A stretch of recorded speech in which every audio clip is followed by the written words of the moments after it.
Here you go. Hi everyone, my name is Marta Hernandez and I am the founder and CEO of Mayboss. And with me we have Iri Simsak.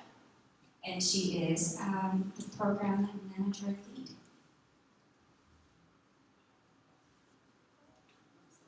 Mayboss is an individual development plan that supports individuals in planning their careers based on what they're good at instead of the skills and interests. There are 30% professionals that have found a successful career, and that being the one they dreamed of. But what happened to that other 70% that got lost in the shuffle of trying to find that career? At Mayboss, we believe that with exposure, with an action plan, and having that plan anywhere and anytime, we can support people's individual development and be able to get to that finish line. For companies, we will increase diversity by closing the gap of what they think is an actual qualified candidate versus the available talent pool. We plan to eliminate bias by understanding what and who is available based on the communities where they serve and do business, and obviously reduce costs by bringing available talent that they didn't even know existed.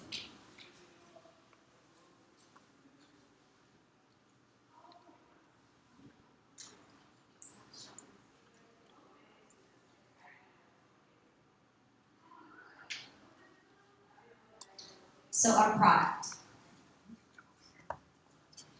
In order to solve the problem of matching candidates with competencies that could be good fit for tech careers, we're building a mobile app, and it consists of three basic sections. The first one is a self-assessment that the candidates will be taking to figure out their natural talent, what they're good at. And then based on their competencies, we're going to provide them career options. As you see in this example, after one of the candidates take the test, they're given product manager, mobile developer, and software development manager. Let's say they pick option 2, mobile developer, and then to be able to get from point A, where they are right now, to that dream mobile developer job, we show them how long it's going to take them in the process, the timeline, but also the online courses they can take to increase their programming skills, the college courses available to them, and also how they can increase their experience by doing one of these internships or taking a volunteer opportunity. What's really exciting about Mayboss is that this can be utilized anywhere, anytime, depending on where that person is in their career.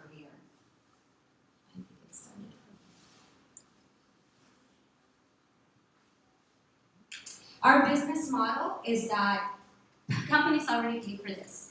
Companies pay thousands, millions of dollars in applicant tracking systems, in advertising, in engaging people from different communities to join their organizations. Our business model is actually selling our product for professional development and planning at $30,000 to each organization that plans to buy it. There is also a fee based on how big the organization is. In terms of understanding what this investment to get this product off the shelf is that we need about $500,000, and our goal is to have this with 12 customers acquired, we'll be able to break even. We already have a couple signed up. In terms of understanding what our customer acquisition is really looking at social media platforms, colleges and universities that already offer these processes, but yet have those manual processes to support people and get into the next step, certification classes, etc. Our competition is very manual, it's individual development plans, and it's incredibly expensive. And our team, Marta Hernandez, founder, CEO, Joel, tech lead, and Evie, our product lead. Thank you.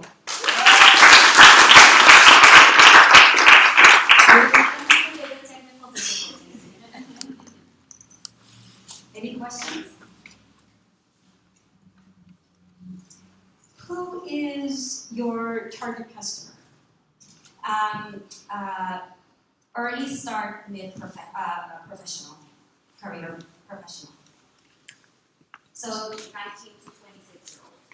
So Okay, like, so let's some- say someone who has a management information systems degree from a community college, and they have certain skills that they can problem solve and like do communication skills. So maybe if they have the right training, they could get to that mobile developer job. So they're missing the gap, the little training. The structure, standardized, how to get them. It's a sort of a similar question, but I'm interested again in how this tool can actually help the recruiting teams or those hiring teams, depending on how the company is structured, actually understand the talent behind the qualifications, right? Because sometimes those things are out of line. Yeah. If you have experience in talent acquisition, then you probably understand this language. But at the end of the day, companies probably don't have a standard way to understand their current talent pool, right? They don't know what are those assets and core competencies that they have. And this is across industries, not just a tech industry problem. So number one, we will be solving that through our platform. That's a service, software as a service.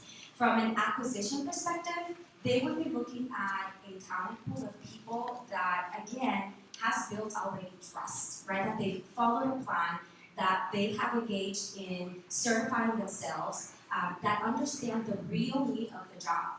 There is a big disconnect between what the job offer says they need and then what they actually need. And that's where we come in and we close that gap.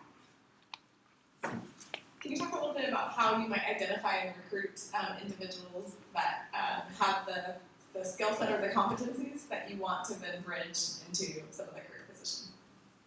So we actually went outside and we spoke to several people yesterday. There was a fair, and we found mostly in their early 30s or late 20s. 9 out of 10 said they need something that can help them get where they need to be.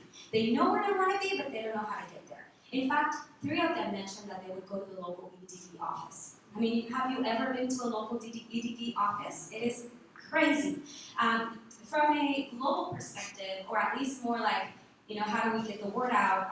Most definitely there are agencies that are doing this work and one-on-one keep track through spreadsheets, and on their computers they have all the resumes of the people they support. So that's an easy target. Friday I was at a radio station and I made this pitch in Spanish, just like what's it like for people. Within the first 10 minutes, we had about 4,000 people asking how do they download it in the radio.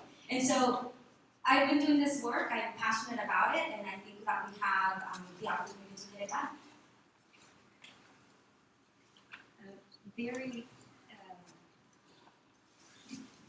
Very quickly, what are you going to do about the employer bias who won't look at a resume of somebody who went to a community college and then got an annual degree from Udacity?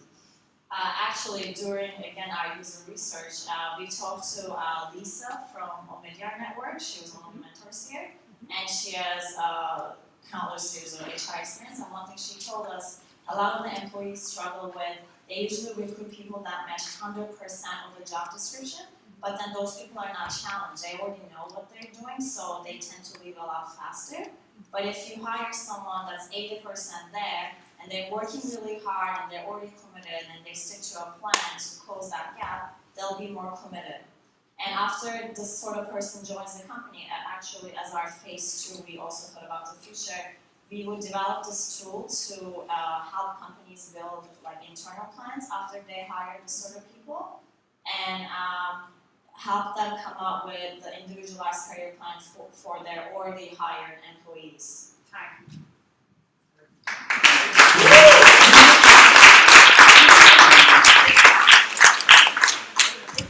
My life, alright. You guys, you selling through. Thank you. Congratulations, great job. Thank you. Thank you. Come on down. Oh wait, did I miss it? No, it is you now. Yes. Congratulations on your promotion. I hope you're ready.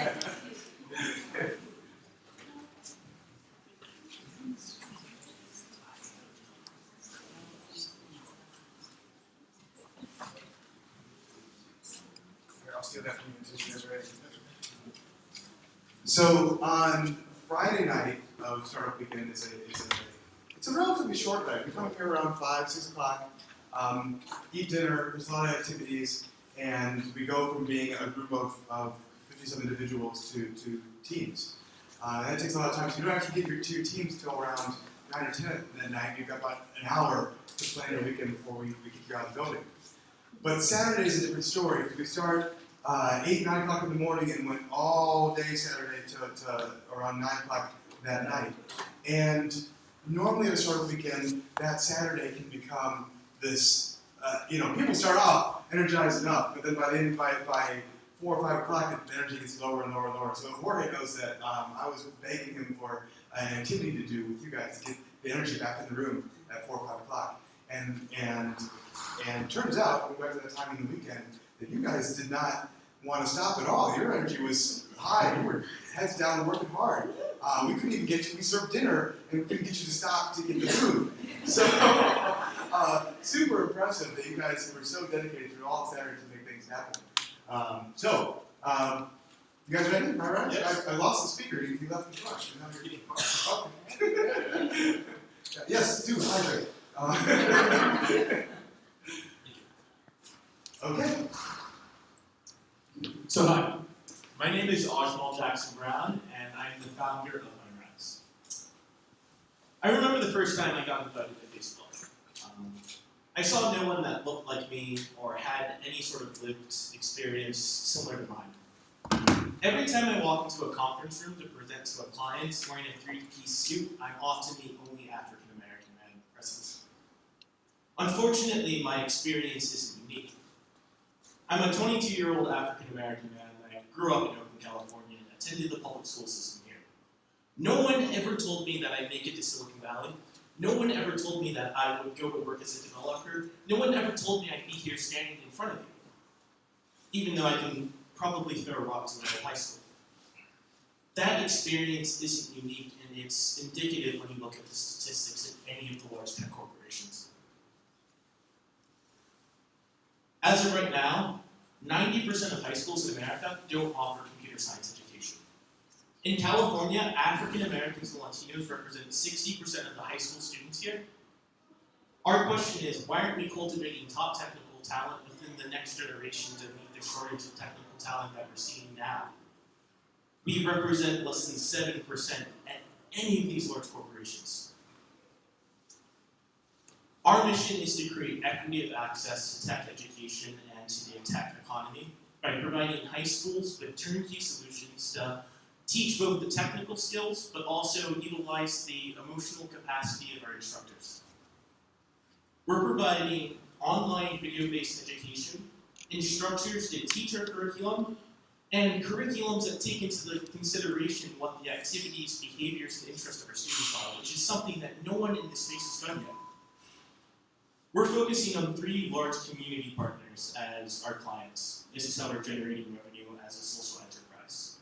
Corporations that want to cultivate their next generation of workforce, institutions that will pay us to meet in interests that they've consistently stated that they wanted, and governments via social impact bonds, eventually once we figured out what our model is. To validate each of those points, President Obama's administration has put down $4.1 billion for tech education. We talked to the head of Oakland CS department, and they've stated that they want 100% of all of the students in the Oakland School District to learn computer science by 2020. In addition to that, Intel, Google, Salesforce, SAP, and a bunch of other corporations have put down capital to state that they recognize that they have a problem that they can't solve. We talked to 31 students, our recent high school students and current high school students from Oakland at a festival this weekend as well. And what they told us is that students enjoy practical applications of computer science. They want to see what they're building. They don't want to just regurgitate theory. I can relate to that. The quality and availability of both teachers and relevant curriculum is incredibly important. We've talked to students that told us they were still learning just HTML, no CSS, no Common Core standards, or like any of the technical skills that are used in the industry. And we're expecting the solution to somehow appear out of thin air. Deep stereotypes of computer scientists and identity still exist. Like, I was subjected to those. So when we talk about bias, we often state the fact that we're not talking about stereotype threat.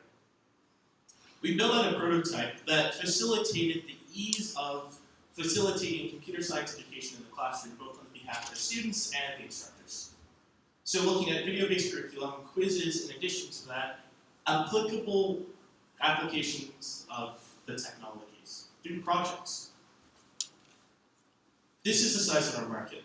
There are 14.9 million high school students in America, and if we were to charge each student, or to the high schools, $700 per semester per student, that gives us a market size of $20 billion annually. These are our competitors. A few of you in the room are familiar with them because they may be in your portfolio. But they're either not as scalable as the model that we're proposing, or they're not just like capable of getting to the high school students within these communities. We're looking, this is our go-to-market. We're starting in Oakland, California, attempting to cultivate a model that can really impact the issues that we care about. Eventually, I'd like to access social impact bonds, and I'd like to ask corporations like Salesforce to work with us to finance what we're doing. Our ask of each of you are introductions to investors or community members that would like to help us advance our mission. We care about this, you care about this. Please, let's make it happen.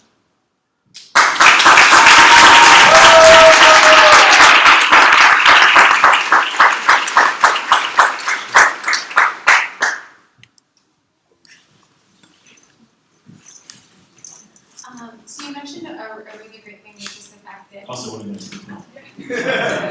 Hi everyone, thank you for that.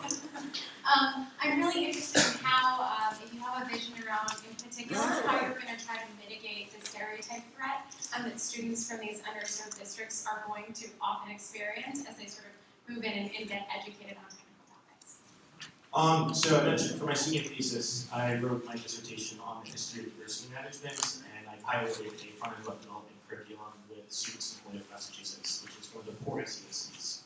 And what we saw was that there was an incredible amount of doubt in terms of their own ability to complete our course at first.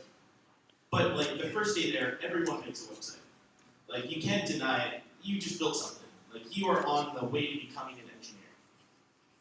So in terms of like mitigating the stereotype threat and the bias that exists both internally and externally, like when you're cultivated as an engineer by people that look like you, that have similar experiences, around people that look like you, that have similar experiences, that understand the pain points that you're experiencing when you go throughout the industry, like that happens within these microcosms. Like I talk to my peers here, I understand the pain points when you express that.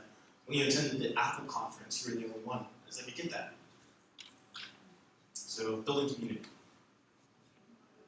Can you talk a little bit more about the product and what it would offer both students and teachers, and then a little bit about how it might address a specific area that the competitors aren't yet addressing? So, product itself, video-based curriculums around traditional CS, but also practical applications. So we're interested in exploring JavaScript, which is the most taught language within Code Academies as of now. So video-based curriculums themselves, quizzes, to accommodate the performance goals needed by an administration.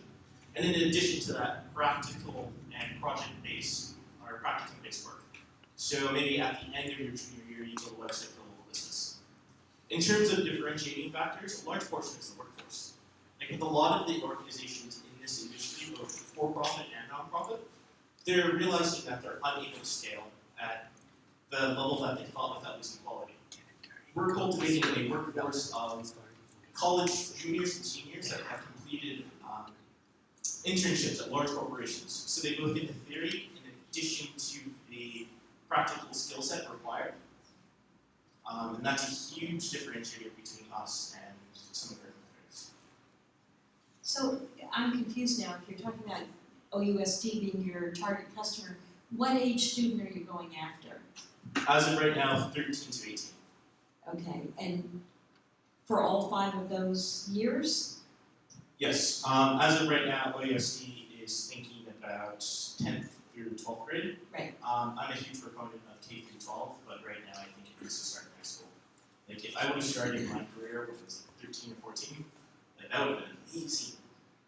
And what's the practicality of $1,400 per student per year for 5 years?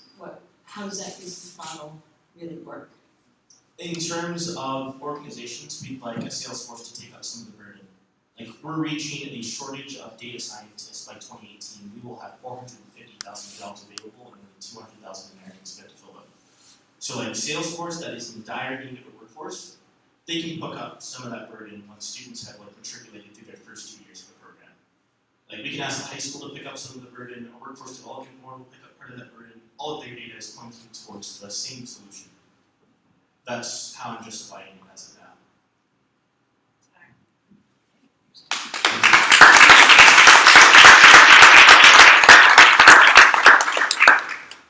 Out of the way, 20. So we have one more presentation to make. Not every team that came to Serpent necessarily want to launch a new startup. Some just want to hack on the problem and develop some great new tools. And so this next presentation, they're planning on presenting, but I heard they weren't presenting. I was like, oh, we have to see what you guys are building this weekend. So she's gracious enough to come back and share with us the tool they've been working on this weekend. So I certainly appreciate the last minute rush to come back here and be part of this experience.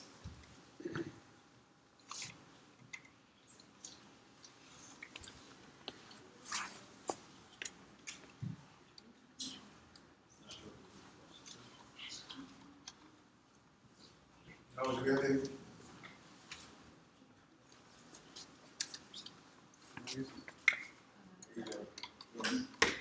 I didn't quite get this.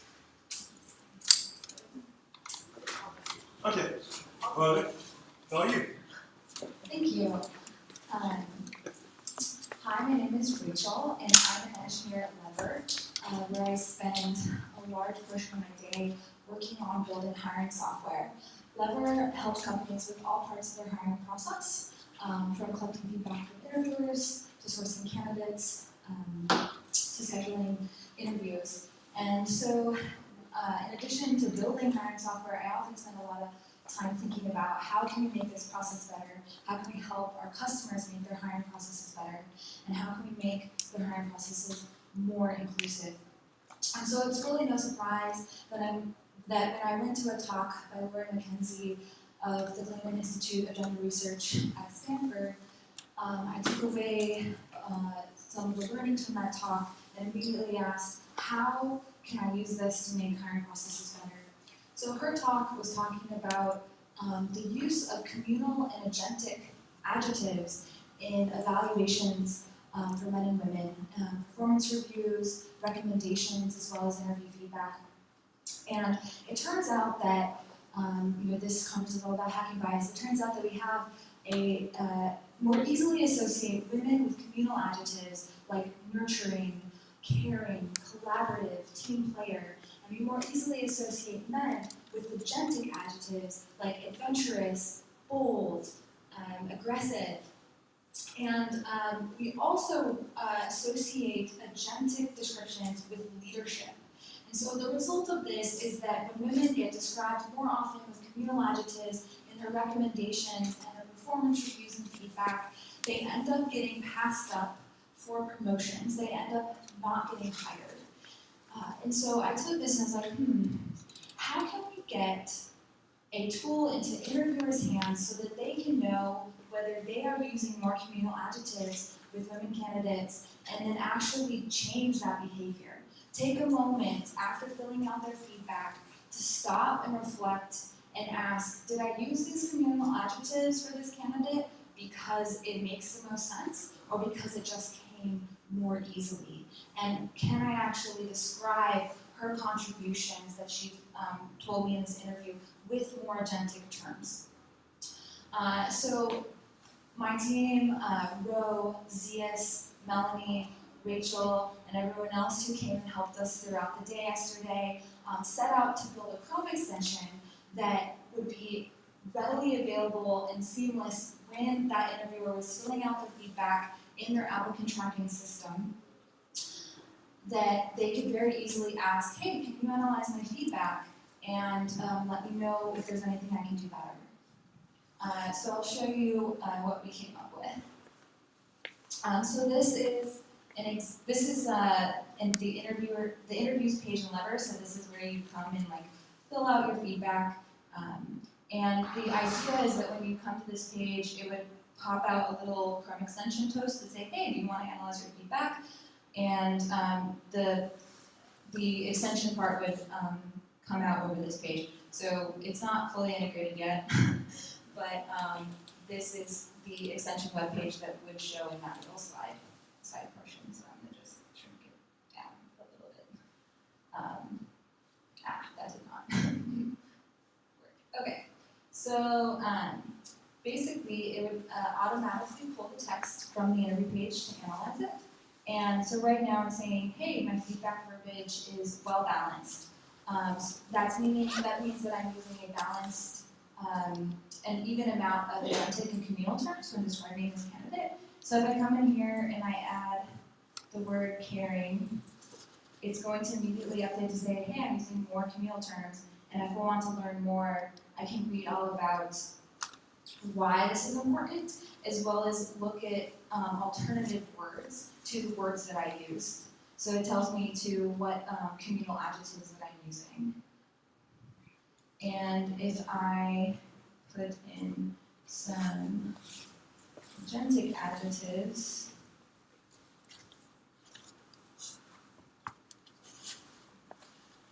it will tell me that I'm now using more agentic terms, and it's telling me what agentic terms those are, and then I can also learn a little bit more about the use of agentic terms.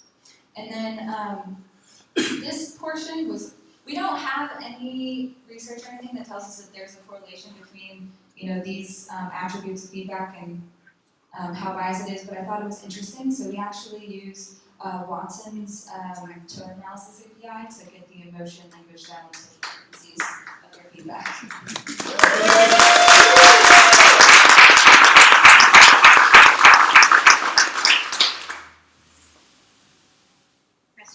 Questions? Okay, very interesting. A couple things. There are some products out there that do some of this. Are you aware of what's out there and how this is different? I guess what products are you thinking of? Is there any in particular? I was thinking in particular of Unitive, Okay.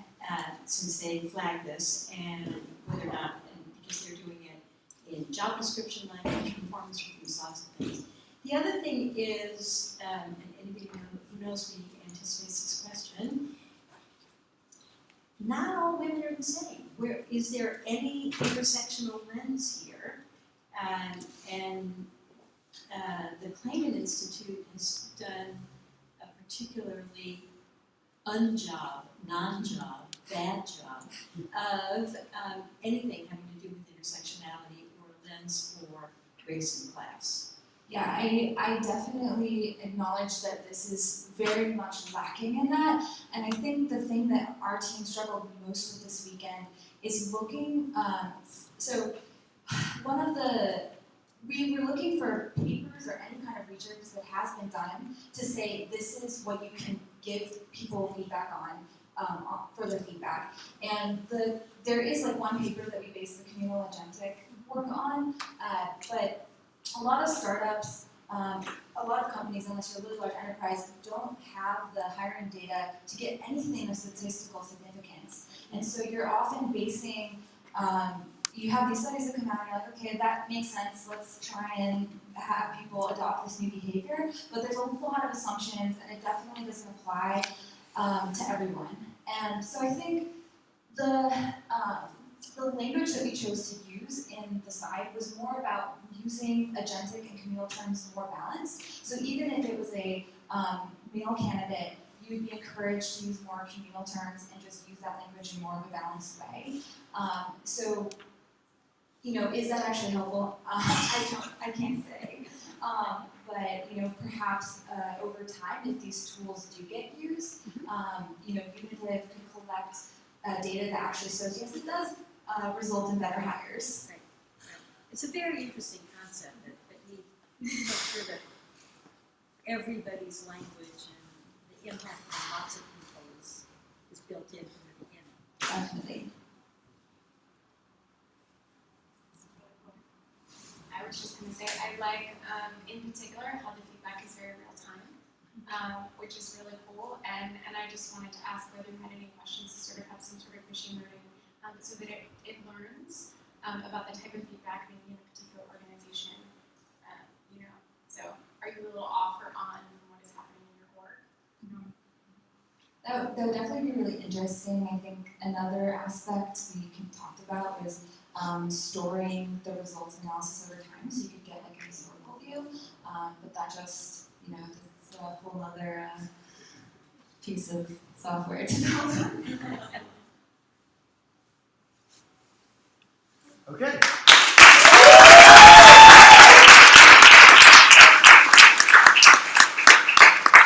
So one more round of applause for all the teams that presented here.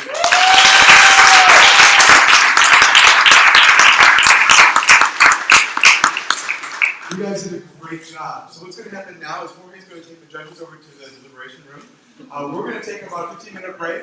During that time, we would like to get your feedback. So please use the I like, I wish board over there to add your notes to us, what you liked and what we